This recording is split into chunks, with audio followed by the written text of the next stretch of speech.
Welcome in, everyone. We're so thrilled to have you here for another deep dive today. Yeah, really glad you could join us. Whether you are, prepping for a big meeting, or maybe you're out for a run, or just insanely curious about the world around you, you are in the exact right place. Absolutely. We have a truly fascinating journey ahead of us. We really do.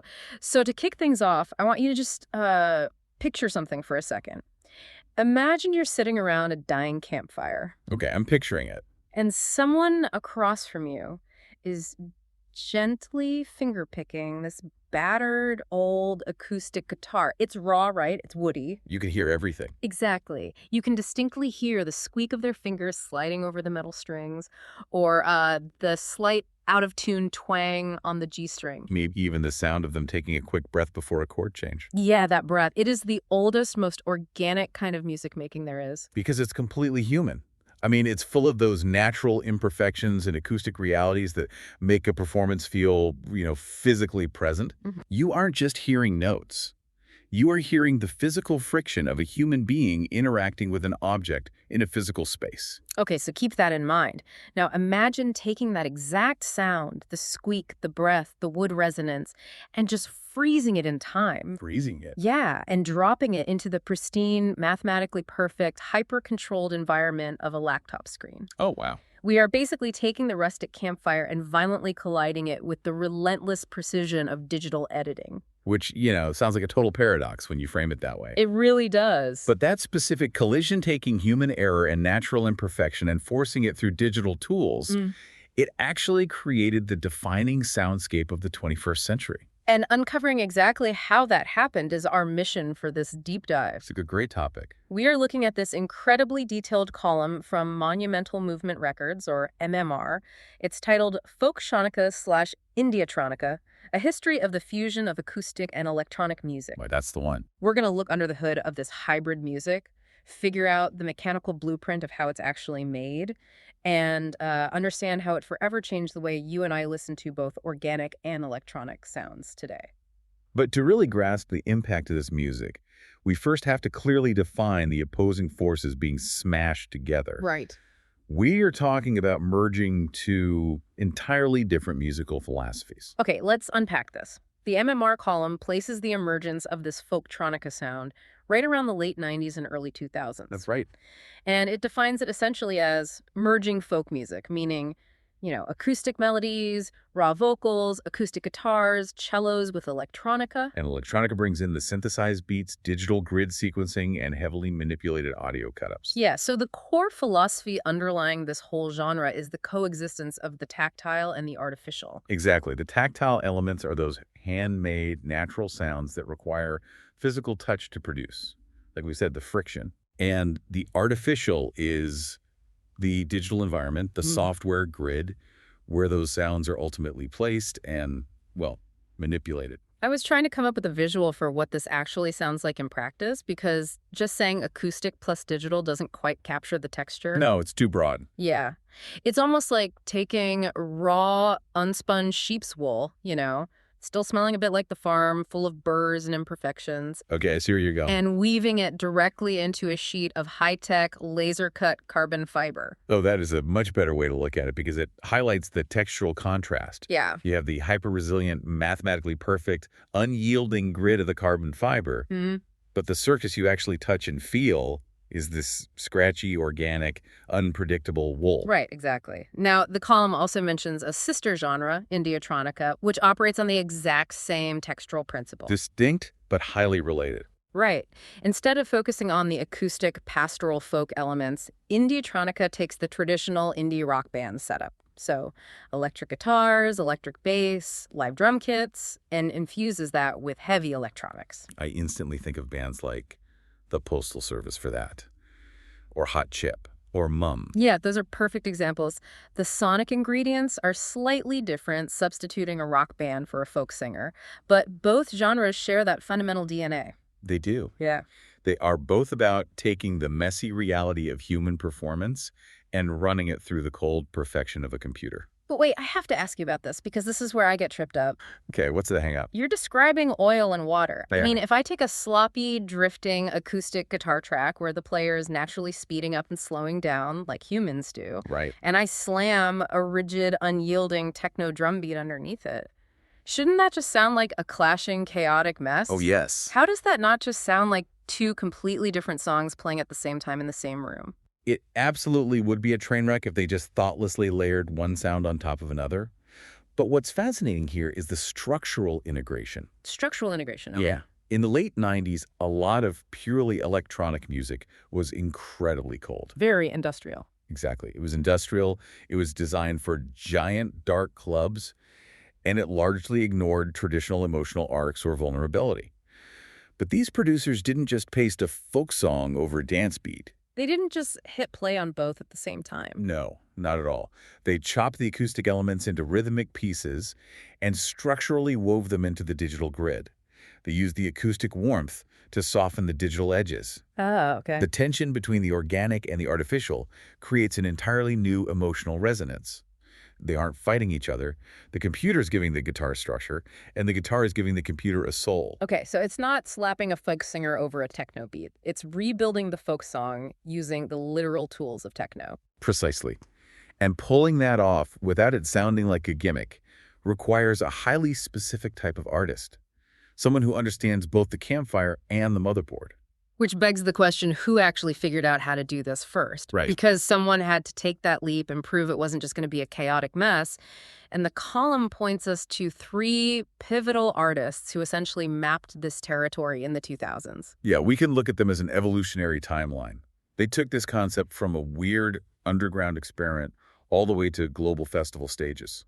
The first pioneer the column highlights is Kieran Hebden, who produces under the name Fortet. He was making waves in the late 90s, but the column points to his 2003 album Rounds as a monumental turning point for music as a whole. Rounds is the ground zero for this specific sound. Hebden's approach to the fusion was incredibly surgical. Surgical how? Well, he would take samples of jazz or traditional ethnic acoustic music, specifically isolating elements like a single piano chord, a guitar pluck, or, hand percussion. Just tiny fragments. Exactly. Then he would bring them into his hardware samplers like the Akai MPC or software like Ableton Live and micro-edit them. Okay. You would chop a jazz sample so small that it lost its original melody, but it kept the acoustic texture of the room it was recorded in.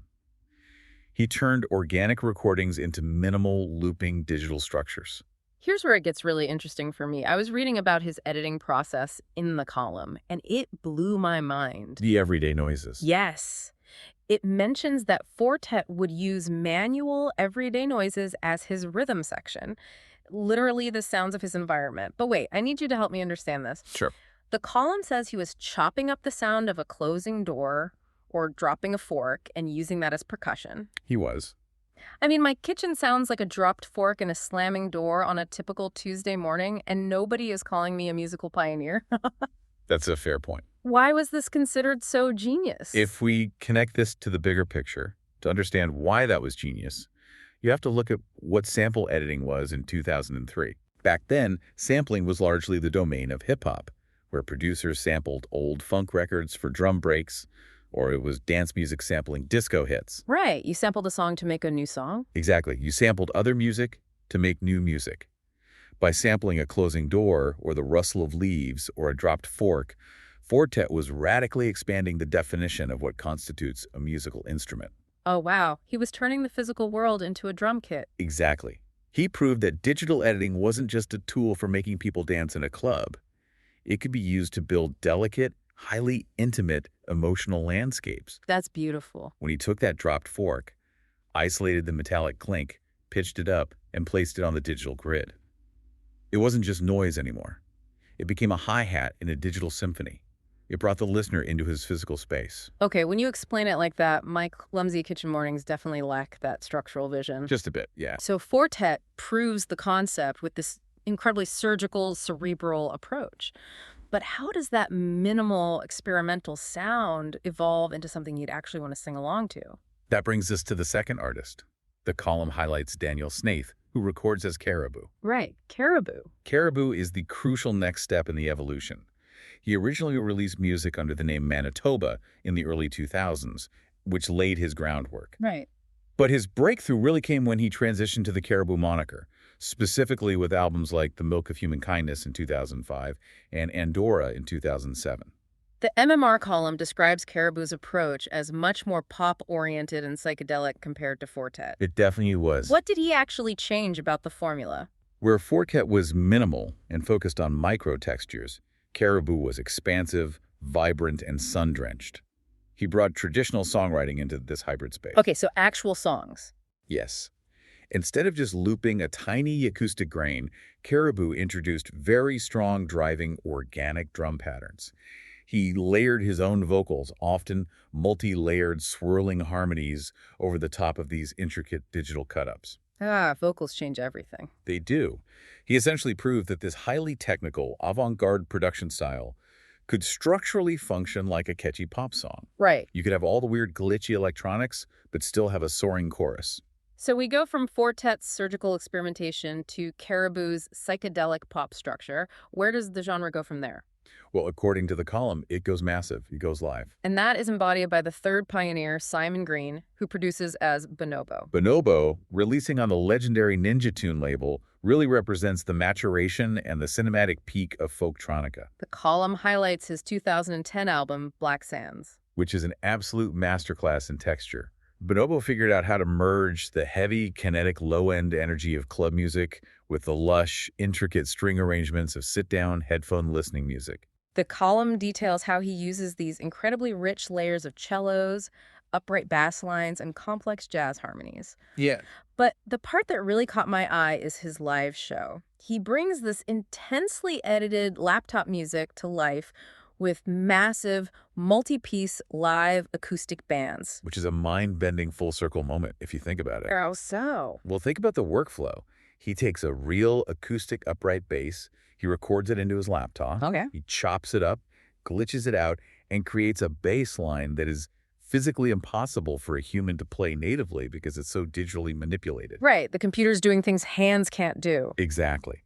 But then, for his live shows, he hires incredibly skilled acoustic musicians to learn how to play those impossible glitchy laptop lines live on stage. That is wild. He reverse engineers the digital cut-up back into an acoustic performance. It perfectly encapsulates the entire ethos of merging man and machine. They are mimicking the computer mimicking them. Yeah, exactly. So, knowing who these architects were and how they evolved the sound naturally makes me wonder about the actual mechanics. What is the technical blueprint they used in the studio to fuse these sounds together? That's the real magic. Because obviously, hitting a fork against a counter and pressing record isn't going to get you a Grammy on its own. No, definitely not. The MMR column does a fantastic job breaking down the blueprint, though. The hybridization happens across 3 distinct phases of production recording, editing, and mixing. Let's start with the recording phase. You mentioned Fortet using everyday sounds, and the column officially refers to these as field recordings. Yeah. Taking a portable microphone out into the world and recording natural sounds, rain, hitting a roof, wind in a forest, city street ambiance, clanking metal, and bringing them back into the studio. Essential to the genre. But why is this so essential? Why can't they just use the pristine synthesizers? Because a pristine digital synthesizer has what audio engineers call a very low noise floor. Actually, it has a noise floor of absolute 0. Meaning there is absolutely no background hiss or hum. It's pure, empty silence between the notes. Exactly. And to the human ear, absolute 0 silence sounds incredibly unnatural, almost sterile. Because true silence doesn't exist in nature. Right. There's always air moving, always a subtle room tone. Okay, that makes sense. By taking a subtle field recording, like the soft sound of rain or the hum of a refrigerator, and layering it underneath the digital synthesizers, you are artificially injecting an atmosphere. You're faking a room. Yes. Yes. You are tricking the brain into feeling a sense of physical space inside a placeless digital void. It gives the track an environment to live in. That makes so much sense. You're building a virtual room for the digital instruments to play inside of. Okay, so then we get into the editing phase, specifically sampling and cut-ups. Right. The column brings up something called granular processing when it talks about turning string instruments into ambient floating synthesizer pads. Granular synthesis is fascinating. It is, but I tried to wrap my head around this concept, and the best analogy I could come up with is this. Let's hear it. It's like taking a high-resolution photograph of a single guitar pluck. Okay. You take that photo and you tear it up into 1,000 tiny pieces of confetti. Right. Then you throw that confetti in the air and glue it back together into a floating, blurry cloud shape. You can tell the colors used to be a guitar, but now it's acting like a continuous floating synthesizer. That is a phenomenal way to visualize granular synthesis. Yeah. You are taking a piece of audio and breaking it down into grains, literal milliseconds of sound. Just tiny specks. Exactly. The software then allows you to manipulate the playback speed, the pitch, and the density of those thousands of grains completely independently of one another. So you aren't just slowing down a record. No, it's way more complex. You can freeze a fraction of a second of a cello bow scraping a string and stretch it out into a 10-minute ambient drone. Oh, wow. It completely diagnoses the sound from its physical origin, yet it remarkably retains the warm acoustic timbre of the wood and the string. So we have our physical room tone. We have our processed acoustic confetti clouds. Next up in the blueprint is the rhythm blend. The groove. Right. This is where they take those minimal laptop drum beats and liquor them with live acoustic percussion. But to make them sit together, I keep reading this term in the column sidechain compression. Oh, yeah. Sidechaining. And I'll be honest, sidechaining sounds like something you do to fix a broken bicycle chain. How did this actually work musically? It's one of the most important tools in electronic music. Think of sidechain compression as an automated robotic volume knob. Okay. Let's say you have a massive sweeping acoustic string section taking up a lot of sonic space, but you need a sharp digital kick drum to punch clearly through it. Right. You just play them together, they clash. Yeah. So you link the volume of the strings to the hit of the kick drum. So they communicate with each other. Exactly. Every single time that kick drum hits, the software automatically ducks the volume of the strings down for a fraction of a second to make room for the beat. And then it comes back. Yeah, the strings instantly swell back up. It creates this rhythmic pumping effect.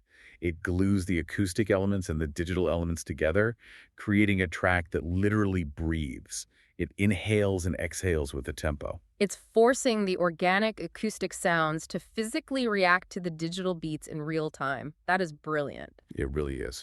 Finally, the blueprint talks about the mix, how all these disparate elements are balanced on the final track. Mixing is where it all comes together. The column points out that Folk-Tronica producers prioritize a warm mid-range. They keep the low end so the bass very soft or modest, and they put the acoustic textures front and center rather than letting the synthesizers dominate. Why keep the bass so soft, though? We'll contrast that with traditional electronic dance music. In EDM, the sub-bass is king. Right. You feel it in your teeth. Exactly. It is designed to be aggressive. It's meant to physically rattle your chest cavity through giant club speakers. But Folk-Tronica isn't about physical dominance or overwhelming the listener. What is it about? It's about intimacy. It wants you to lean in by deliberately keeping the sub-bass modest and softening the harsh, extreme high frequencies of the digital synth. You create a mix that sounds inherently warm. Like an old record. Precisely. Yeah. You are intentionally mixing the digital space to mimic the frequency response of a dusty old vinyl record playing in a cozy living room. You are preserving human warmth in a cold digital format. And what's truly amazing is that this highly technical, highly specific blueprint didn't just stay isolated in some niche underground corner of the 2000s. Oh, yeah. The techniques these three artists pioneered, the field recordings, the granular clouds, the side chaining, they entirely leaked into the mainstream. It literally spawned the music that you, listening to this deep dive right now, probably interact with every single day. The ripple effect of this genre is massive. Yeah. And the column lays out a very clear evolutionary timeline to prove it. Yeah, walk us through that. You start with the early 2000s breakthroughs of Fortet and Caribou.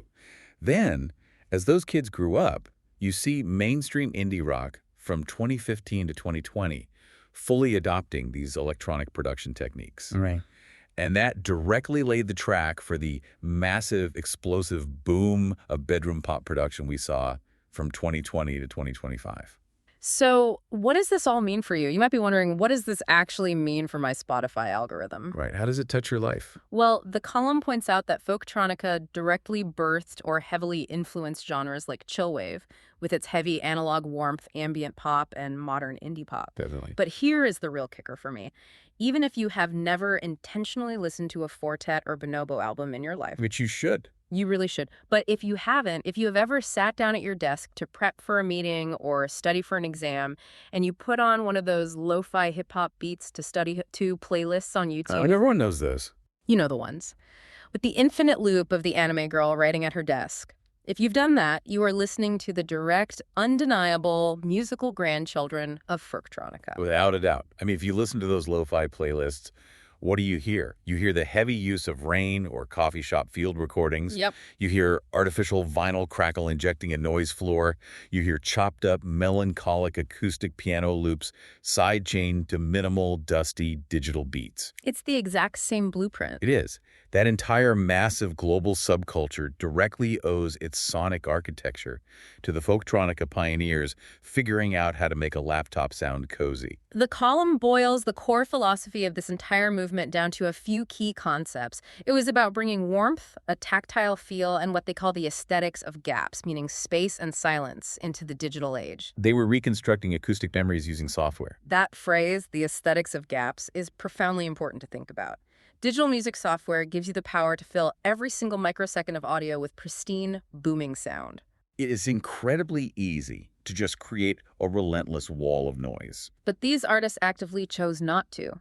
They recognized that the space between the notes, the silence, the subtle room tone, the awkward breath of the vocalist, the slight delay of a finger picking a string, that is what makes music feel fundamentally human. They essentially solved the problem of the coldness of the digital age. They proved to the world that technology doesn't have to sound like a machine. Right. It can sound profoundly human, gaps, flaws, and all. It's just wild to reflect on. What started as an avant-garde experiment smashing a rustic campfire vibe into a sampler essentially created the warm, tactile, comforting soundtrack for our modern, constantly connected, high-stress world. It really did. We took a journey from the late 90s, guided by visionaries like Fortet, Caribou, and Bonobo, who simply refused to let digital music lose its human touch. Yeah. They chopped up guitars, recorded the rain outside their windows, and mixed it all together to give us the bedroom pop and lo-fi soundscapes we rely on to keep us sane today. It serves as a beautiful reminder that we don't necessarily want our technology to replace our humanity. We just want it to enhance it. Well said. Even in an era of infinite digital possibilities, we still deeply crave the sound of a human finger squeaking on a metal guitar string, even if that string is being processed through a granular synthesizer. But before we wrap up, the MMR column does leave us with a fascinating, slightly dizzying look to the future. Yes, it does.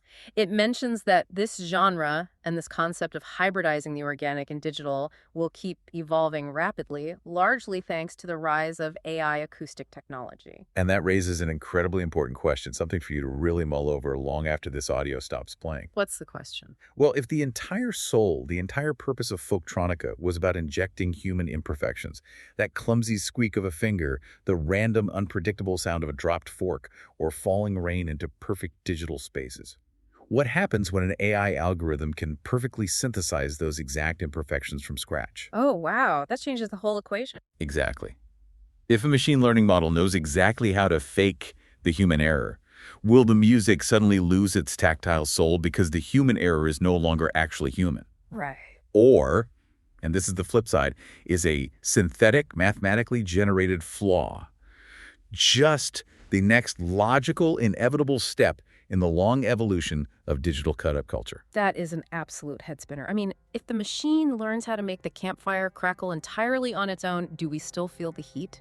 It's a great question. Thank you so much for joining us on this deep dive. The next time you put your headphones on, try to listen a little deeper, past the beat, listen for the gaps. Listen for the room noise. Hunt for those tiny, beautiful human flaws hidden perfectly inside the grid. Go out and listen to the world around you a little differently today. See you next time.